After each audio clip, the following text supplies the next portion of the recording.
Masechet Zvachim, traité Zvachim, Daf Mem Gimel, feuille numéro 43. Nous sommes à la feuille 42, deux lignes avant la fin, Matnitin Mishnah. Veilu Dvarim Shen Chayvim Alehem Mishum Pigul.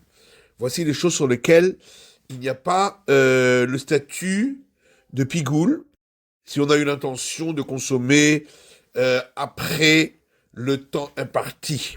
Parce que ce sont des choses qui n'ont pas besoin d'autres choses pour les autoriser, soit à la consommation, soit à brûler sur l'autel. Hakometz, la poignée que l'on prend de l'oblation et qui est brûlée sur l'autel.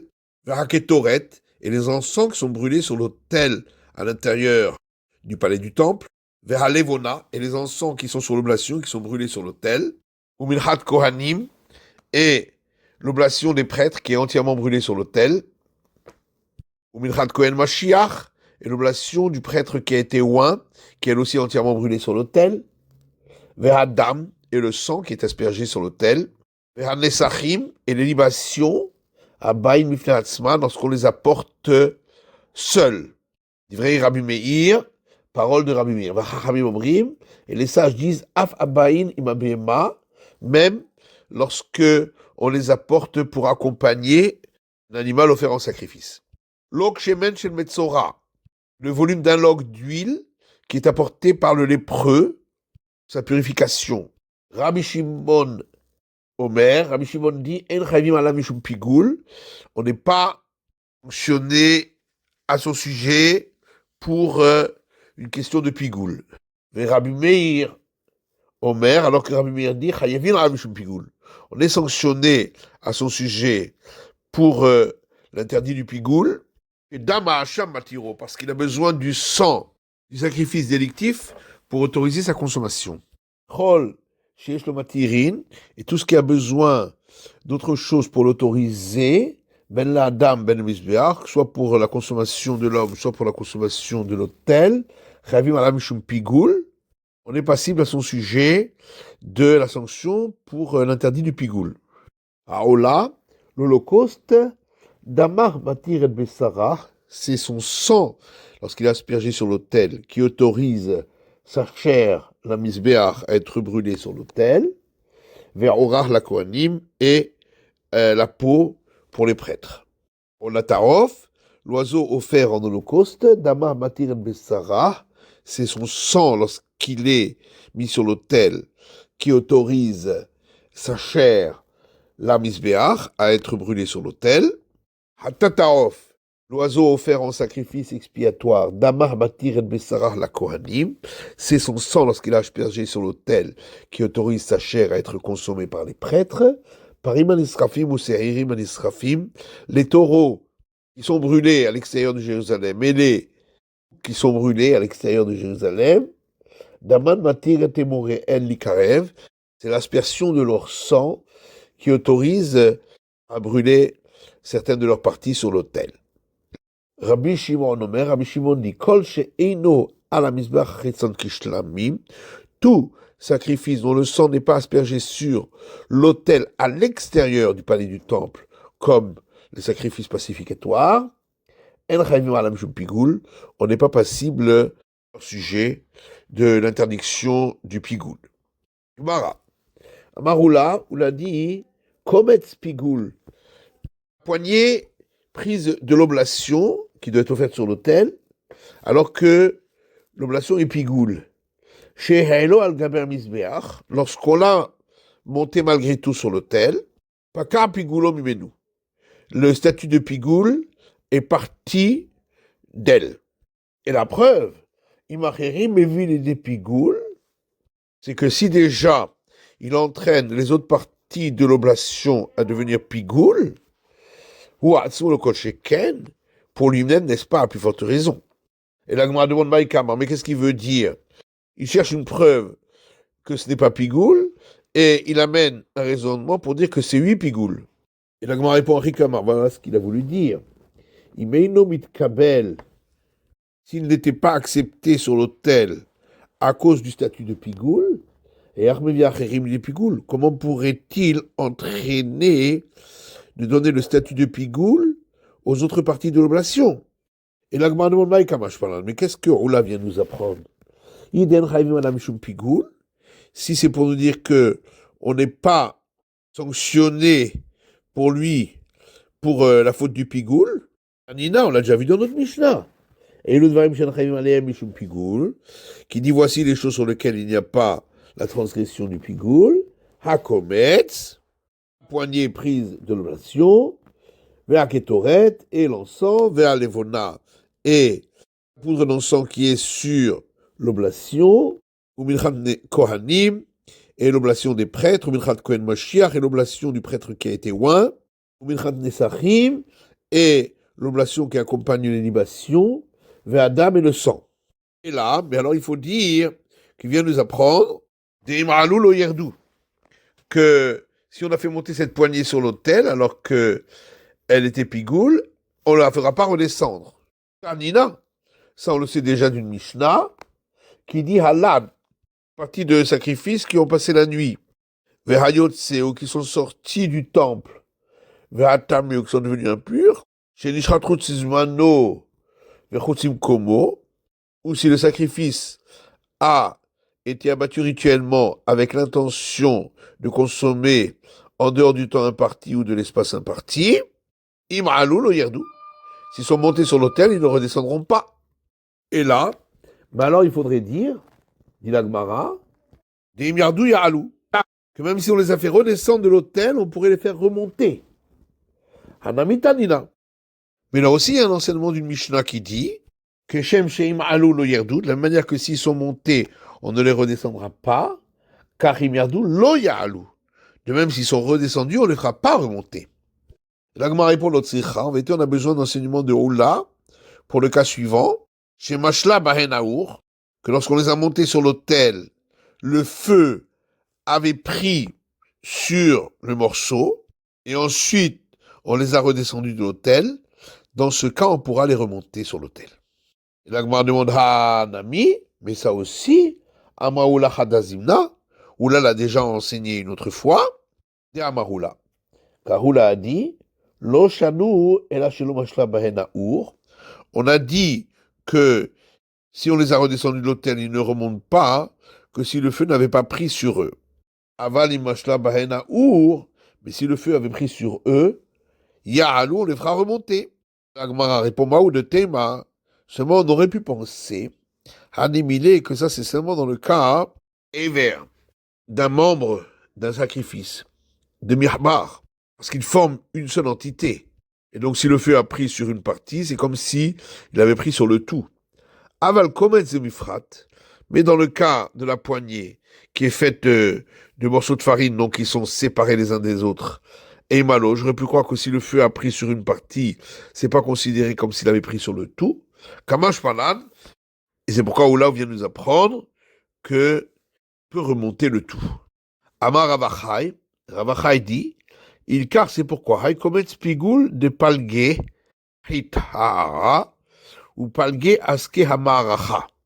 Si la poignée comprend d'une oblation qui est Pigoul, si une moitié repose sur le sol et l'autre moitié a été posée sur le bûcher de l'autel, ou mashla boaour, et le feu a pris sur cette moitié-là, masik t'enlèves le coulé, les khatrila, on pourra faire monter le reste aussi, même a priori. Amar Rabbi Yitzhak, Amar Rabbi Yochanan, Rabbi Yitzhak dit le nom de Rabbi Yochanan. Hapigoul, des morceaux qui sont interdits par le statut du pigoul, vehanotar, ou qui sont restés après le temps imparti pour la consommation. Vehatam, qui sont devenus impurs. Shaelan et Gaber Misbeach, si on les a montés sur l'autel, Pakar Isumehen, l'interdit est parti de eux. Amar Afrizda dit, Maré dit, Ri, maître de cet enseignement, Misbeach Mikve Tahara, est-ce que l'autel constitue un bassin de purification pour dire que ce n'est plus impur? Rabbi Zera répond, chez Mashla Bahenahu, on parle du cas où le feu a pris sur eux, et c'est pourquoi on les laisse sur l'autel. Motiv Rabbi Yitzhak Bar Misna objecte à partir de la braïta suivante. Erim Omrim, d'autres disent, Vetum Ato Alav, le verset dit, si une personne mange du sacrifice alors qu'il a l'impureté sur lui, il reçoit la peine de retranchement, mi shetum'a porachat mimenu. Puisqu'il est écrit le terme sur lui, donc on parle de ce qui a une impureté qui peut partir de lui. Yatsa Bassar, à l'exclusion de la viande du sacrifice, chez Entuma porachat mimenu, car son impureté ne peut pas partir, même en la trempant au bassin rituel. Veimita, maintenant si on dit que lorsqu'il est monté sur l'autel, l'interdit de l'impureté est parti, Arrête-toi pour Achat Mimenu, voilà que l'impureté s'en va de la chair par le feu qui a pris en elle. Amar Rava répond à des mikve kamrinan. Ici, on parle d'une impureté qui part par l'immersion dans le bain rituel. Et la Gemara demande des mikve ketiv. Est-ce que le verset parle de bassin rituel? Et la Marava par bivesar shlamim askinan de lo hazil akrava. C'est pourquoi Rav Papa donne une autre réponse. Ici, on parle de la viande du sacrifice pacificatoire. Or, celle-ci n'est pas brûlée sur l'autel. Ravina donne une autre réponse. Il est donc écrit Vetum ato alav, et son impureté est sur lui. Mais mi shetumato porachat mimenu keshu shalem. On parle donc de celui dont l'impureté part de lui lorsqu'il est entier. Yetsa Bassar, à l'exception de la chair du sacrifice, Davashen Touma, Porachat Keshu Shalem, puisque à ce sujet, l'impureté ne part pas lorsqu'elle est entière, et là Keshu Chaser, seulement lorsque il manque un morceau, puisque le feu a commencé à prendre sur elle. Goufa, la Gemara reprend l'enseignement de cette braïta. Vetum ato lav, c'est écrit dans le Lévitique. Si quelqu'un mange du sacrifice alors qu'il a l'impureté sur lui, on parle ici d'une impureté sur son corps. Tu dis qu'il s'agit d'une impureté sur son corps, peut-être qu'il s'agit d'une impureté sur la viande. On répond que il est donc écrit ici son impureté. Venemar lehalan, il est écrit plus loin dans les nombres concernant une personne impure qui est entrée dans le sanctuaire, tum ato bo, son impureté est sur lui. Donc on déduit par la similitude des termes que de la même manière que là-bas il s'agit d'une personne qui a une impureté sur son corps, ici aussi il s'agit de quelqu'un qui a une impureté sur son corps et qui mange du sacrifice. Rabbi Yossé Omer, Rabbi Yossé dit, étant donné qu'on a parlé ici de viande sanctifiée au pluriel, puisqu'on a parlé de sacrifice pacificatoire au pluriel, et lorsque on a parlé de l'impureté, on l'a dit au singulier, c'est donc bien qu'il s'agit de l'impureté que la personne a sur son corps. Rabbi Omer, Rabbi lui dit, Ve'achal, dans le verset suivant, il est écrit, et il mangera. Donc, quand on a dit, il a l'impureté sur lui, c'est donc bien de la personne, et de l'impureté qu'il a sur son corps que l'on parle. Acherim amrou, d'autres ont dit, Vetum ato alav, donc dans le Lévitique, il est écrit, et son impureté est sur lui, Mishituma porachat mimenu. Il s'agit donc de celui dont l'impureté peut s'en aller de lui. Yatsa Bassar, à l'exclusion de la viande du sacrifice, chez Entuma porachat mimenu, dont l'impureté ne peut pas partir d'elle, puisqu'il n'y a pas de possibilité de la purifier dans le bassin rituel. Amarmar, on a donc dit dans la Braïta, Rabbi Omer, Rabbi dit, Ve'achal, puisque il est écrit et il mangera, il s'agit donc d'une personne qui a une impureté sur son corps. Comment on voit cela dans le verset? Amar Rava dit, tout verset qui n'a pas été expliqué par Rav Yitzhak bar Avudimi, et toute braïta qui n'a pas été expliquée par Zéhiri, l'homme ifarsha, ne sont pas expliqués comme il faut. Achiyam Rav Yitzchak bar Avdimi, car ainsi a dit Rav Yitzchak bar Avdimi, Oïl ou patach hakatuv belashon nekeva. Étant donné qu'au départ, on a parlé au féminin d'une personne. Vesiyem belashon nekeva. Et on a terminé aussi au féminin en parlant de la personne qui recevra la sanction du retranchement. Ou le shon zachar be'emtsa. Et au milieu, on a parlé au masculin en disant « et il mangera ». On voit donc que quand il s'agit d'un homme, on peut s'exprimer également au masculin.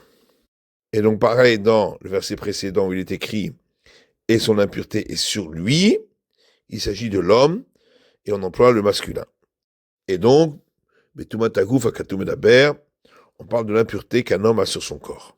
Matnita et la braïta qui a été expliquée par Zeriri, c'est Tanya, parce qu'on a une braïta qui nous dit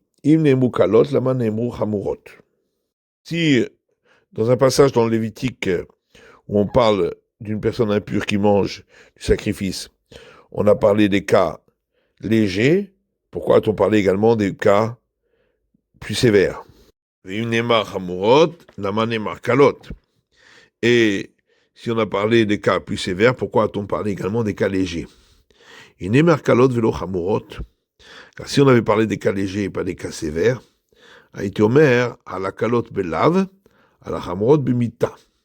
on aurait dit, pour le cas où c'est une impureté légère, il y a un interdit simple de la Torah, et pour les impuretés graves, il y a la peine de mort de par le ciel. Le Karnema Chamurot, c'est pourquoi on a parlé également des cas plus graves, pour dire que là aussi, il n'y a que la sanction de la flagellation. Et si on avait parlé de cas sévères et pas des cas plus légers, on aurait pu croire que il y a une sanction dans les cas plus sévères, à la calotte, il n'y avait pas tour, et qu'il n'y aurait pas de sanction pour les cas plus légers. Car Neymar calotte. C'est pourquoi on a parlé également des cas légers. Maï calotte ou maï hamurot.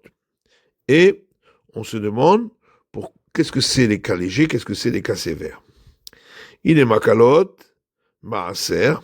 Si on va expliquer, les cas légers, c'est lorsqu'il mange dans son état d'impureté de la seconde dîme, hamurot trouma. Et les cas plus sévères, c'est lorsqu'il mange du prélèvement au prêtre. Haïti Omer Bemita. Est-ce qu'on va dire là-dessus qu'on aurait pu croire qu'il reçoit, dans le dernier cas, la mort de par le ciel? Ashtanami Ha Bemita. De toute façon, c'est cette sanction qu'il reçoit. Vetou, de plus, Veilon Neymar Haïti Omer Bemita. Est-ce que vraiment, si le verset n'avait pas parlé des cas plus sévères, on aurait dit que dans ce dernier cas, il reçoit la mort de par le ciel? Dayo levaminadin kanidon. Pourtant, il est suffisant pour celui qui est déduit par un argument a fortiori de lui donner la règle de celui duquel on l'apprend. Et la calotte, tumat sheretz. Mais en vérité, le cas léger, c'est lorsque il est devenu impur au contact d'un des reptiles impurs. Chamurot, tumat met. Et le cas plus grave, c'est lorsqu'il est devenu impur au contact d'un mort. Ou bemaï, et de quoi parle-t-on? Ibitrouma, si on parle du cas où il a mangé du prélèvement au prêtre, il dit, dans les deux cas, ou bemita, il reçoit la mort de par le ciel. Et tout de plus, le Karnemou Hamurot de Belav, qu'est-ce que ça veut dire? Que c'est pour cela qu'on a parlé des cas plus graves, pour dire qu'il ne reçoit que la sanction d'un interdit simple, Habimitahi. Pourtant, il reçoit la mort de par le ciel. Veiba achilat maaser. Si on parle du cas où il a mangé de la seconde dîme, Imlon Emru Hamurot a été Omer à la Hamurot de Mita. Est-ce que vraiment, si on n'avait pas parlé des cas plus graves, on aurait dit que dans les cas plus graves, il reçoit la mort de par le ciel? Amitumachi Reskatia. Pourtant, d'après cette explication, on déduit ce dernier cas de celui qui est devenu impur au contact d'un reptile mort. D'ailleurs, Leva Minadin, Diot Kanidon. Et donc, il suffit, pour le cas qui a été déduit par un argument a fortiori, de lui donner les règles de celui duquel on l'a appris. C'est la fin de l'étude du DAF Mem Gimel de la feuille numéro 43.